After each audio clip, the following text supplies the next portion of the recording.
Welcome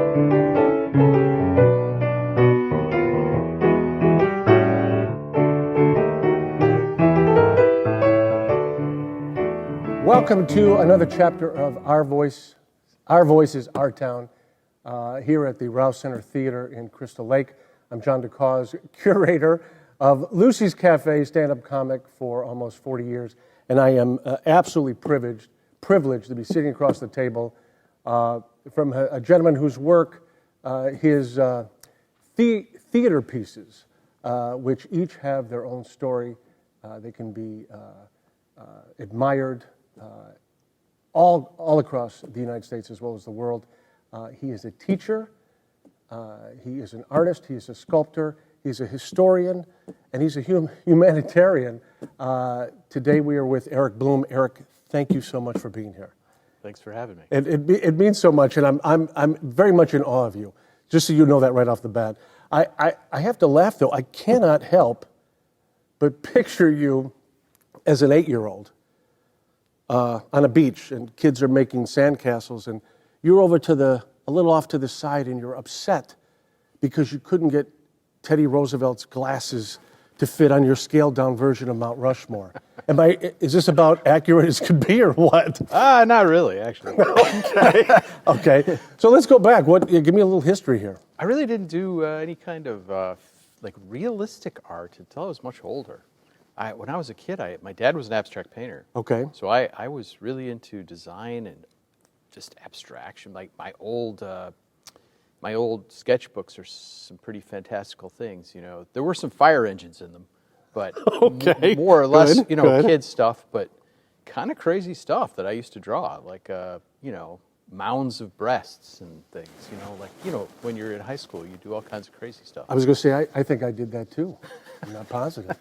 But go ahead. Yeah, I mean, I wasn't that different than most kids, but I think I just had a little bit. I was the guy in 3rd grade who could draw the horse better than everyone else, and so mine would get up on the blackboard, and she'd be like, "Look at Erik's horse," and so that, encouraged me along with my father. Right. And I think I hit a nadir in 4th grade though, because we had one teacher.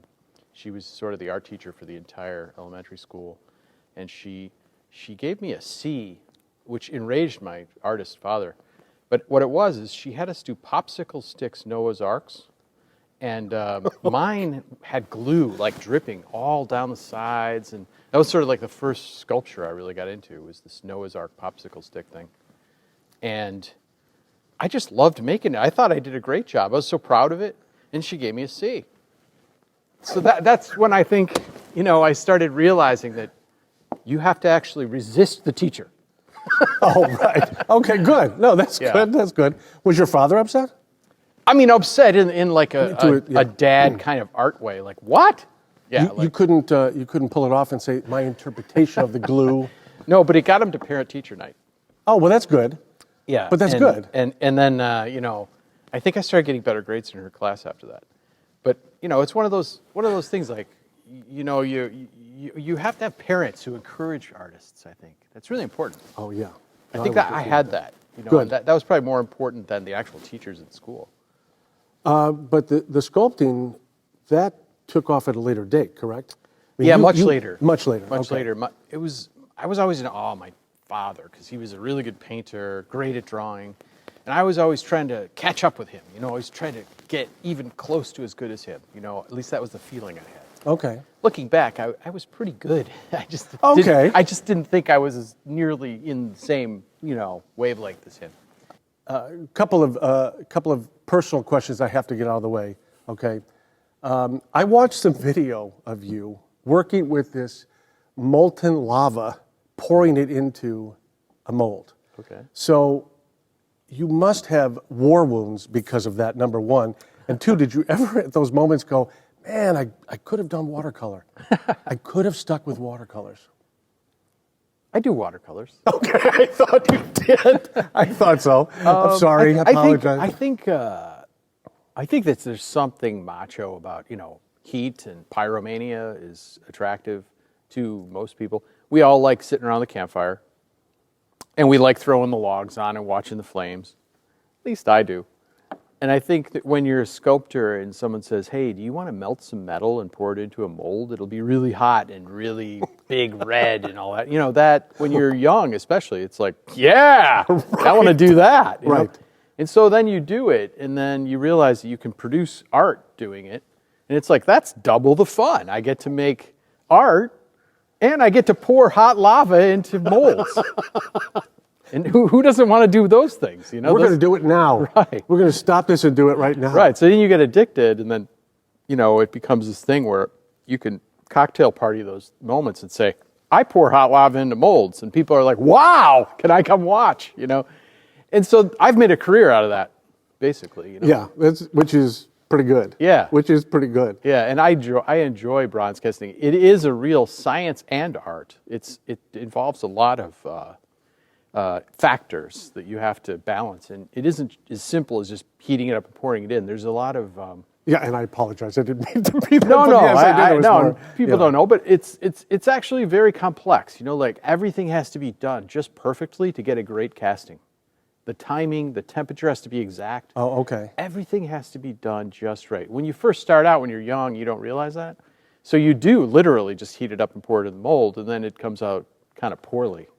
And then over time you get good at it and realize how to become masterful at it, you know, and that's what, you know, when I teach bronze casting and stuff, I try and get them to a little higher level of understanding. You know, right. And people who are really good at castings know that, you know. Okay, well, which is good. And again, there's so much. We just see the finished product. Yeah. We don't really know what goes on to get to that finished product. I was thinking a funny thing when I was a kid. If I saw a statue, it was either somebody riding a horse in battle, or they were naked. Yeah. Today, you don't see as many naked statues. Most of your work, a high percentage of your work, they're clothed. They have full, you know, and all the ones in public. All the ones in public. Okay, and yeah, I was going to say there's one I saw. It was a private woman. I Am Beautiful. Is that the name of it? Okay, it's a naked woman. That's on my own private property. Okay, and then the other one, I think and correct me if I'm wrong. The African elephant in Washington is also naked. Yeah. Correct. The elephant is naked. But how?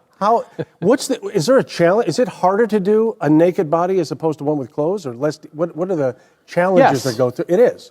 For sure. Okay. Yeah. To do it well. Okay. I mean, it's easy to do anything. Really? It's just that to do it well is hard. Why was that the go-to in years past as opposed to now? You know, yours, a lot of your work, you know, it's the clothes and the coat and the hat and whatever, you know. Yeah. You go classical and it's all... Well, I think we tried naked in America for a while and it didn't work out that well. Okay. Like I think they did a naked George Washington early on. It was a Canova sculpture or something. Was it really? Yeah. And they, oh, you're not kidding? Yeah. Okay. Okay. And it didn't work out. People didn't receive it very well. I think it has to do with our country. You know, like we have a certain kind of ethos in our country about you know, prurient views of the human body. Like just we see nudity as sexual. And I think in Europe they had a different sensibility. You know, you walk in Italy or something, you'll see like a naked Napoleon just striding down, you know, on his there he is. Yeah. Right. And nobody cares. You know, they're old sculptures, their new sculptures are nude often sometimes, you know. It just isn't as big of a deal there. You know, I think they've accepted it as kind of an expression of not so much beauty as just like a truthful expression of it's an art. It's an expression of art. Right. Okay. And I feel the same way. I mean, you see a lot of artists who are American doing nudes, you know, sculptors and painters, but they tend to be sold in galleries and auction houses and like to private parties and things like that. Nude art in public in the United States just gets a lot of objection. Okay, that's interesting. So we may become a little more prudish? I mean, we've always been. I think it's just the way it is. Okay. Yeah. Like, I mean, look, you know, look around. No, I got it. I got it. Yeah. When I was 7 years old, this is ingrained on my brain here. So when I was 7 years old, my parents took my sisters and myself down to the Art Institute. And there were a lot of statues. Yeah. And I reached up and I touched one of the statues. And all I remember was yelling and security. And I was 7, and I'm pretty sure I got arrested. My parents had to bail me out. But it was meant, note to self, not going to go back there. Not going to go back there. You're just the opposite of that. The work that you do, and forgive me, but you're a little Frank Lloyd Wright. You're like the prairie style where he wanted to blend into the landscape. You do the same thing. You're part of the environment. It's like you want them to interact with these true. pieces, correct? Some of the things I make, yeah. Okay. Oh, well, Yeah. that's true. Not everything. I mean, the whole idea of the 19th century was you put a pedestal there, and you make a piece of art that's as tall as that pedestal. So when you look at old 19th century American art, or European art even, but American art especially, the figures and the things, the honorific bronze sculptures are always high. They're up high. And the higher the better, the more glory, The guy who succeeded in battle, he's going to be up high. You rarely see a 19th century sculpture down low at your level. Okay. I mean, that would be considered almost like an insult to the subject back then. Wow. You see it now all the time. Yeah. In fact, it's cooler. I would agree. Yeah, and so I actually, in recent work, like in the last decade, have just eliminated pedestals. I don't use them so much. Unless there's a reason, like if it's part of the sculpture, kind of like, or you design it to be like a cool one that's like, makes sense. Correct, right. But like what I did Rosa Parks in Dallas, it was actually really important for people to be able to walk up, touch her, sit down, and sit with her, because that's part of the meaning of the whole thing. Absolutely, absolutely. She, just an individual, this little lady, changed the world. And she didn't do it up on a pedestal. She did it right there, like down at our level, that kind of thing. So, So I want to convey those ideas, and then like the idea of like the super enlarged person, that like the figure that's small in your mind enlarged to just massive scale, right at your level.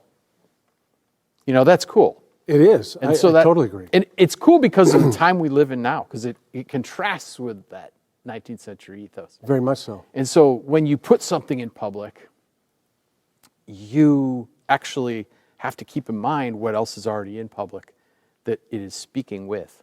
Does that make sense? Like yes. There's like a context. Just like I suppose when you would write a play, you're thinking about all the other plays that have been written. And the meaning of your play is going to be dictated partially by the plays that surround it. Oh, yeah, okay. Yes. If you took it in a vacuum, you might not see the meaning. Right. No, yes. Yeah. No, that's, because I'm fascinated. I became aware of your work before I became aware of you. The Jack Benny statue. Okay. Yeah. Which is on a pedestal. Which is on a pedestal, by the way. But it's funny because he's a comedian. Absolutely, absolutely. And I think the second one I saw was Roselle. Something cross. Okay. Yeah, I did a Veterans Memorial. The Veterans Memorial, where he's kneeling down. And and I remember, this is amazing. Thanks. It was the first time I had seen, it was approachable. Let's just put it that way. And I noticed it more than if I noticed somebody in a pedestal standing up, in the middle of kind no of at place. your level. Your eye level is the same as the work. Yes. Oh, no question about it. I believe this past year you were talking about the Stetson. Is it John Stetson? Yeah. Okay. That has no pedestal. That has no, and he's on a bench. Yeah. And you can sit down with him. Yeah. And interact with him and take photos. You're like, it is very millennial-like because you want them they're sharing photos. They're meeting these people that they don't live anymore. I think theater has some of the same issues. Like you think about theater, you think of a stage. But like, what is a stage? Why do we have it? Oh, that's good. Okay. It's kind of the same idea as a pedestal. It's like you make this space and then you put your art in it. Right. And if you just completely turn everything upside down, theater can be anywhere, anytime, any way. And so can sculpture. And that's what I'm getting to now. Like finally in my 50s, I'm starting to realize this. Like, duh. Yeah, like I think I knew that in the sketchbook era. Okay. Back when I was doing little fire trucks and stuff. Right. When I was a little kid, I knew that then I unlearned that and someone taught me something else, and then now I'm back to where I was before. Now I realize it was all BS, and you can do it here, there, in the street, this way, that way, and there are no rules in the sense of like a pedestal. Okay. That's so cool. When you think that way. It must free you up to, It's just way better. Yeah. Was that a conscious effort from the beginning? No. Like you knew you were going to do this? No, it just sort of happened? Sculpture is something I've learned over the past few decades doing it. Okay. Yeah, and as you do it, you kind of, it's not that sculptures on pedestals are bad. Right. Some of them are beautiful. Right. I've done them on pedestals. It's just a traditional form. It's kind of like, it's a matter of whether it might be even better at your level. Yeah. Yeah. Yes. No question about it. No question. Like, why waste money on a $10,000 granite pedestal when it's unnecessary? Oh, I never even thought about that. That's true. That adds the price. Right. That really but I mean, price. you can do this beautiful sculpture and have it be right there, and you walk right up to it. Why not? Like, why? What is it necessary to put it up on this thing? Does that makes it better or more? I don't know. Yeah, it's just one of those things. Sometimes it does, depending on the context or, the environment it's going in and so forth. But I think it's particular to each sculpture in each case. And so if you're like a sculptor and you're an artist and you're doing public artwork, you really have to think about those things. It can't be something like, I always put mine on a 6x9 by 4 foot tall granite with a beveled edge. I mean, why? That makes no sense.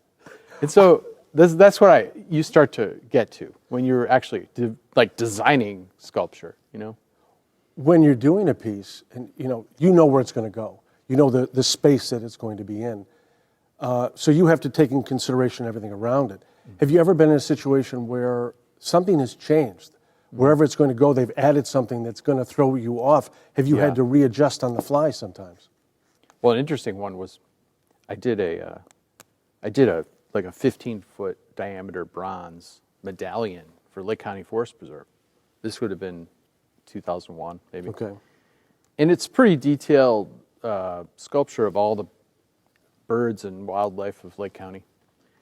And the concept is that you're kind of like seeing a mirror of the sky and the earth. So it's kind of like a vortex vision of what's above, like a mirror. So I sculpted all the birds flying, and it's all on the ground, so you can walk on it, cast bronze. And the walking on it part was something I planned for, but they ended up having like concerts on it. So like now there's like hundreds of people on it, a lot, and now it's getting worn, quickly because it was not. I didn't envision that. When I was making it, I envisioned like traffic going across it at a forest preserve. I didn't envision like concerts on top of it. You see, that's cool because they obviously like to stand on it. But then you have to start. These are the problems you encounter when you put it down at the level. It's not a curated. Okay. It's not a curated thing. Correct. It's a living piece of art that's going to actually get the interaction. Will, like Lincoln's nose down in. Worn away. That's cool to me. That wearing off of things and the way people touch it and all that. You just fix it once in a while, recolor it. Who cares? It's worth it. Is what I mean. Good. Okay, good. And so but you encounter those things when you do art, like I'm saying, where you're designing it into the plaza or into the space and making it as an artwork that people not just look at, but actually touch or stand on or sit on or feel like they're a part of. You're inviting where? Exactly. Mm-hmm. One of your first commissions, Thurgood Marshall, was that your first one that you were commissioned to do? I did a bust of Thurgood Marshall like in 1990, I'm going to say 4. Okay. What was your stress level when you look back on that for that one? So when I was commissioned to do that, I was just graduated. Okay. I was, teaching 2-3 different places and just trying to make ends meet, pay my rent. I lived in a little apartment, a 1-bedroom in Rogers Park, and I had sealed off my living room with plastic, like clear plastic with staple gun. Sure. And made a little slit And I would go through the slit to get, and that was my studio, my living room. So I would go through the slit, and then I was in that space, and I would work in there.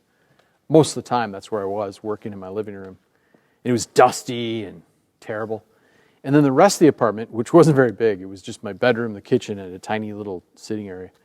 That was my apartment, you know.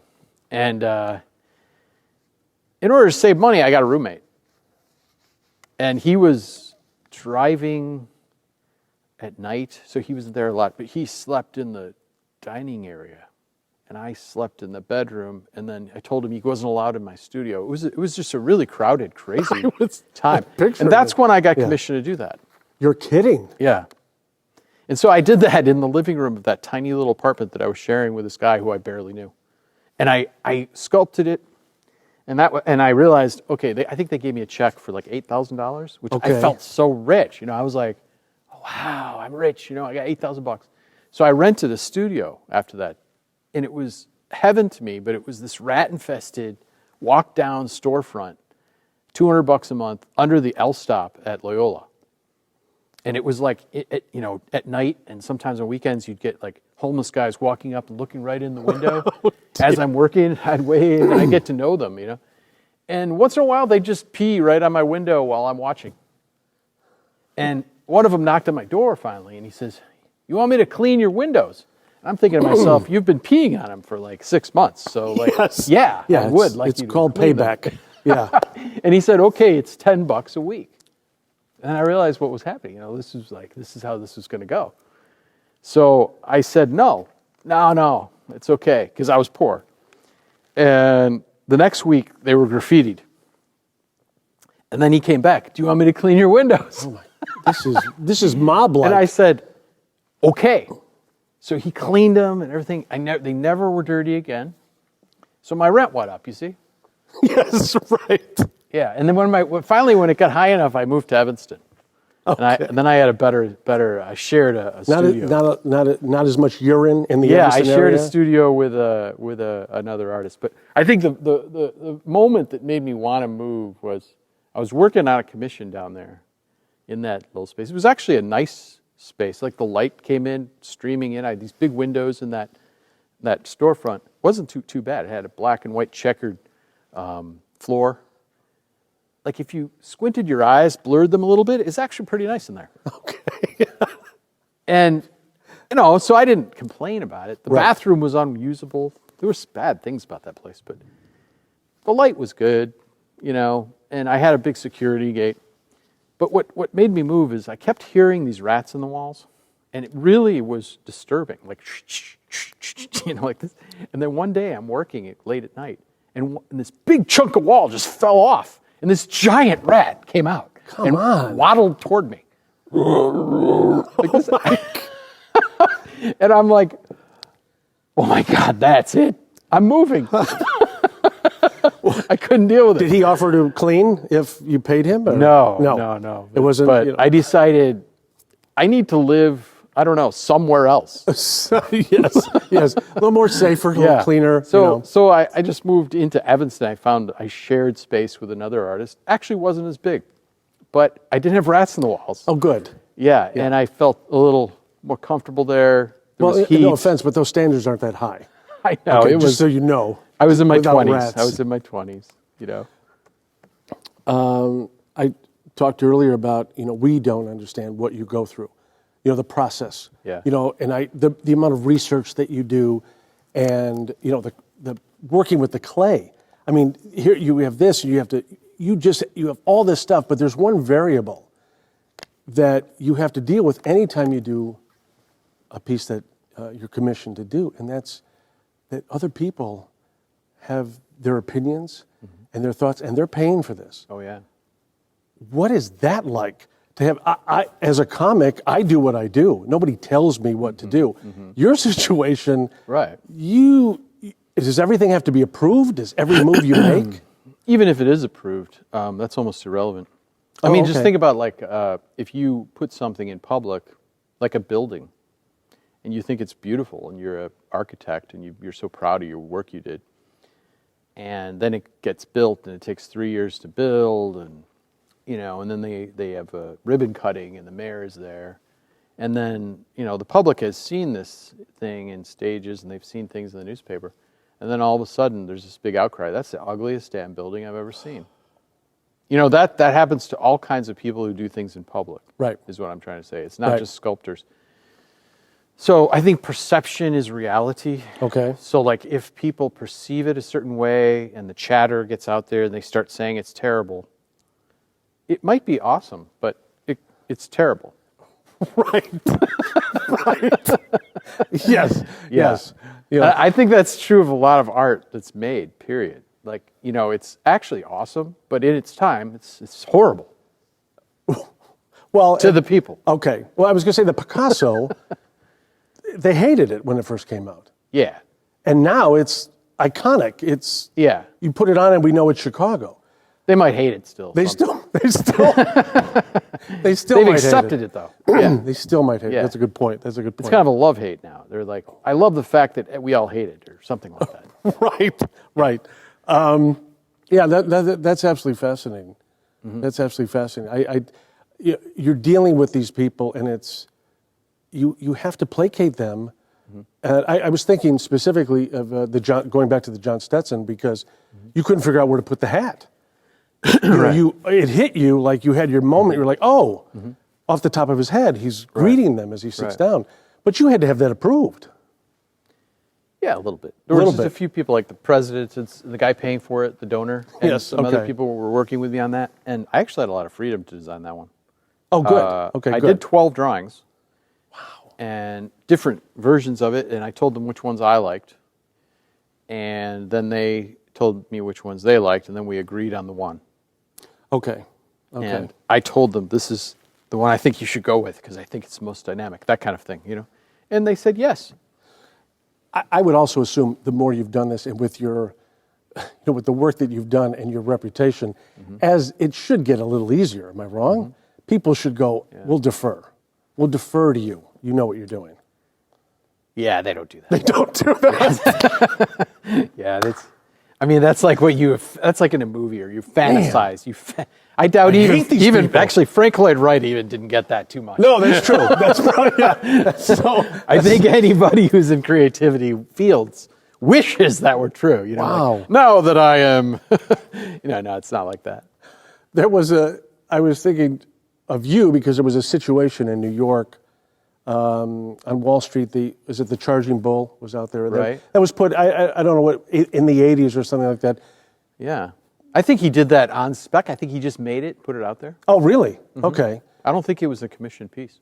Oh, see, I wasn't even aware of that. Later on, another artist came in and put the little girl, the fearless girl, in front of it. As a temporary piece, like as a response. I was going to say it has since been moved, Right. but it's an interesting question. You have an idea for your piece. Is that like a no-no? Is it like where another artist go, hey, get your own corner? Right. How did that make you feel? What did you think about that? His was unsanctioned when he put his up. Oh, okay. So in a sense, she was making a statement that was similar to his. Because he put that there.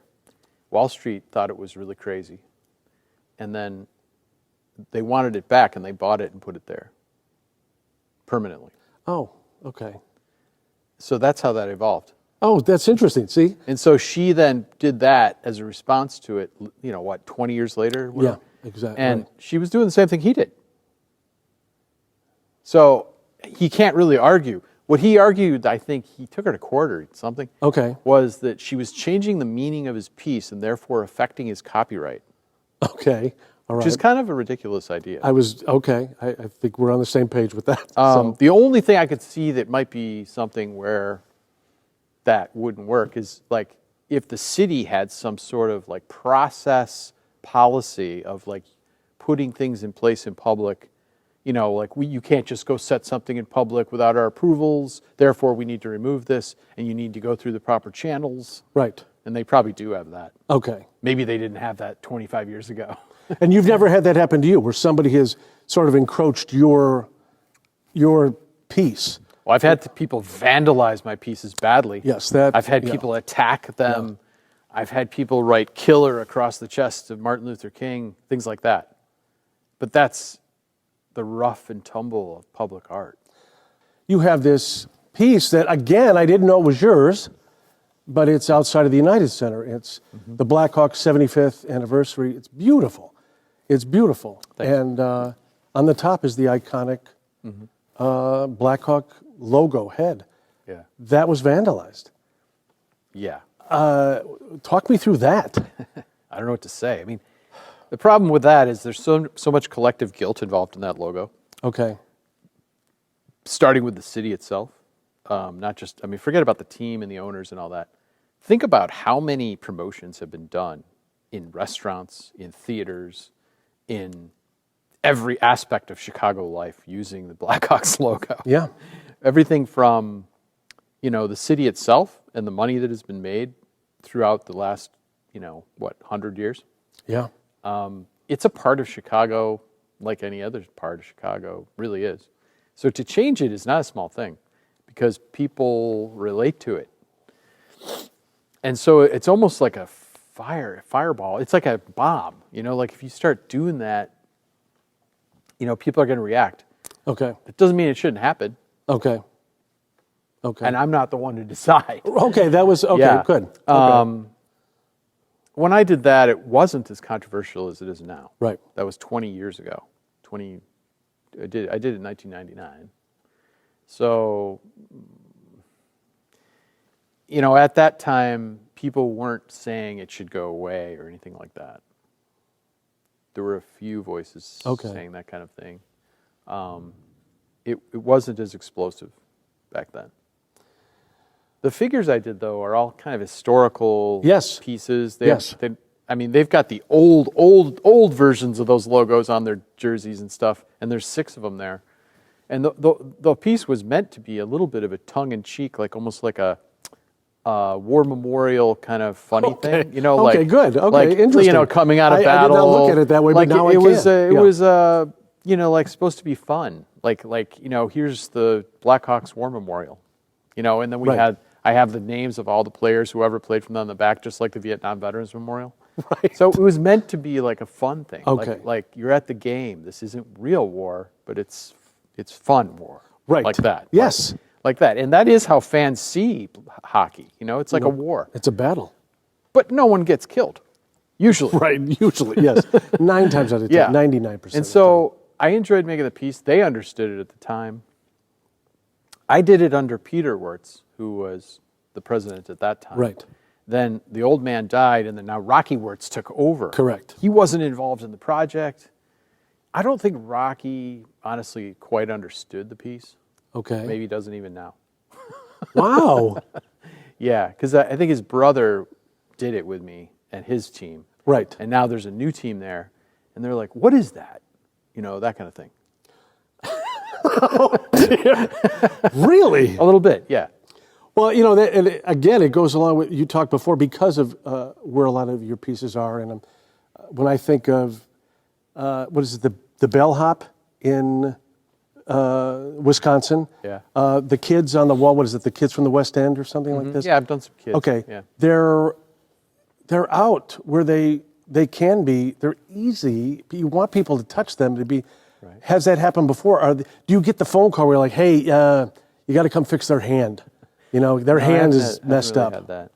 I've had people vandalize sports art, though. Like fans come out and do weird stuff to them. Drunken fans. Oh, okay. They bend a stick or they sit on their head or whatever they do. We've had some of that. And then there's been vandalism, at night in dark areas of the cities where I've got sculptures, like Martin Luther King has been vandalized in Milwaukee a couple times.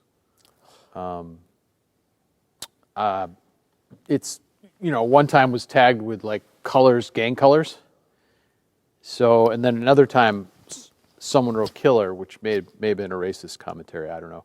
I try not to think too deeply about what they did. Okay. I just take it off and recolor it, okay. re-wax it, and move on, Oh, okay. But it's part of public art. All public art gets that a little bit, But you just talked about Rocky Wirtz.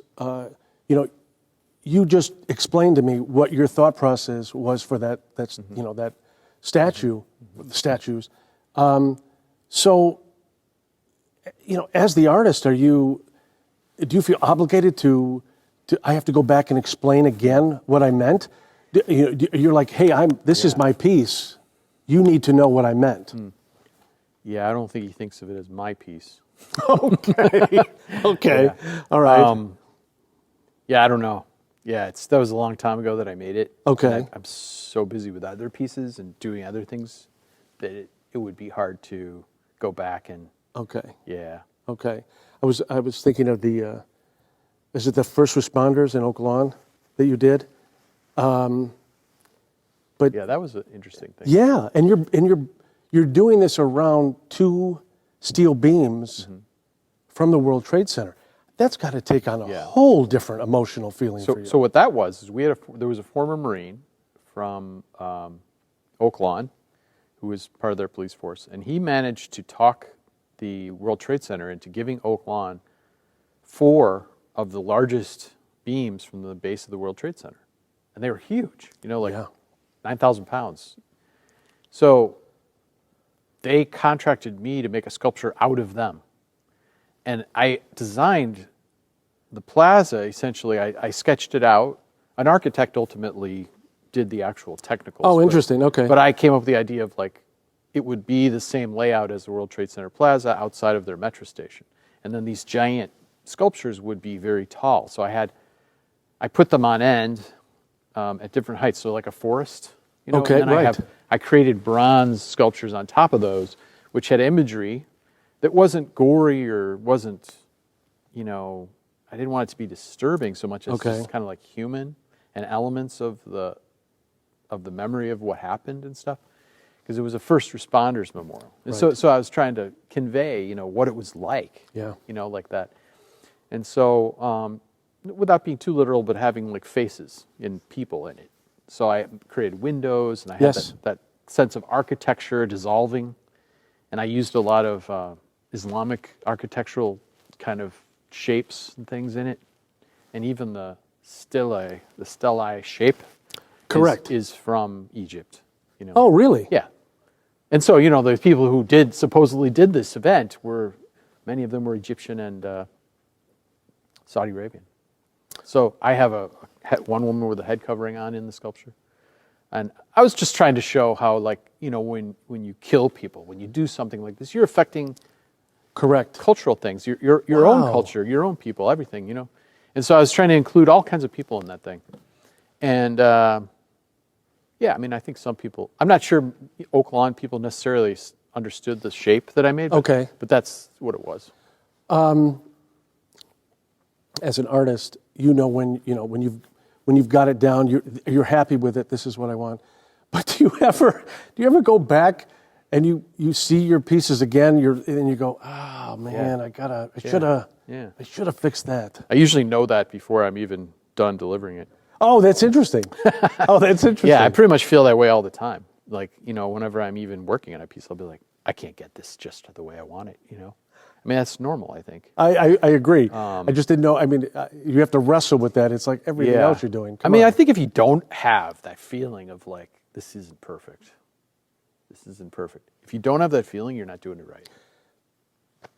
You have done 3 Martin Luther Kings, Rosa Parks, Thurgood Marshall, George Washington Carver. These are Duke Ellington. These are people. These are with the civil unrest and civil rights. And did you choose? You have a right to say yes or no, but do you choose those? Do you want to go that way? It's like I want to say more about this than anything else, because a lot of your work is that way. That's a really good Conscious question. effort. Conscious effort. I think it's both. Okay.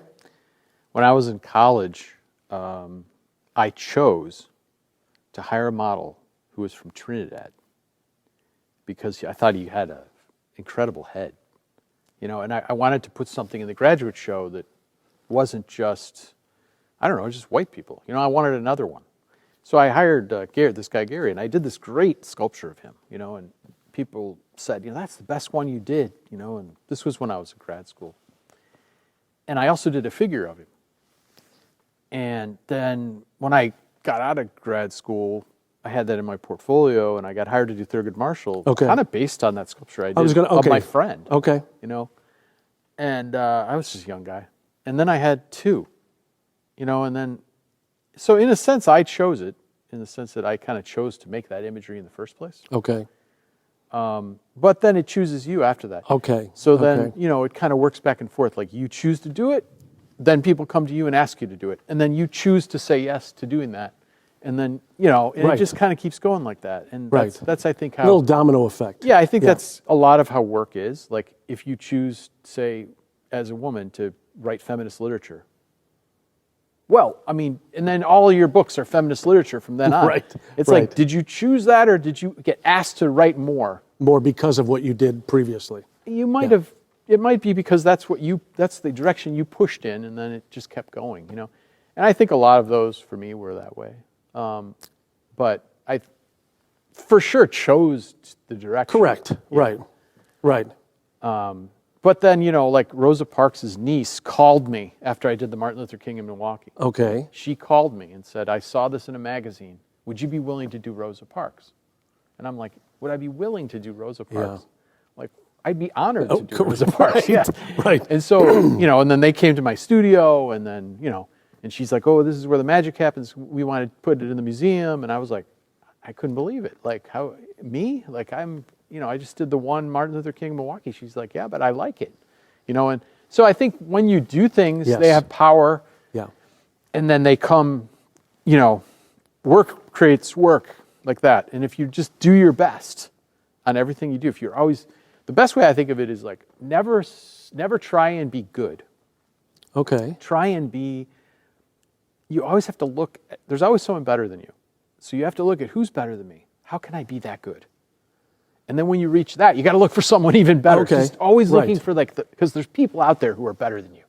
You know what I mean? Right. So that's the way I've always operated. My No. father taught me that. Like he said, always look for the guy in the room around you who's the best one and try and be better than him. And I think that's very, very true. Because like life works in like these microcosms. Like you work in your local theater, and if you're the best guy in that local theater, likely you're one of the best guys in all local theaters.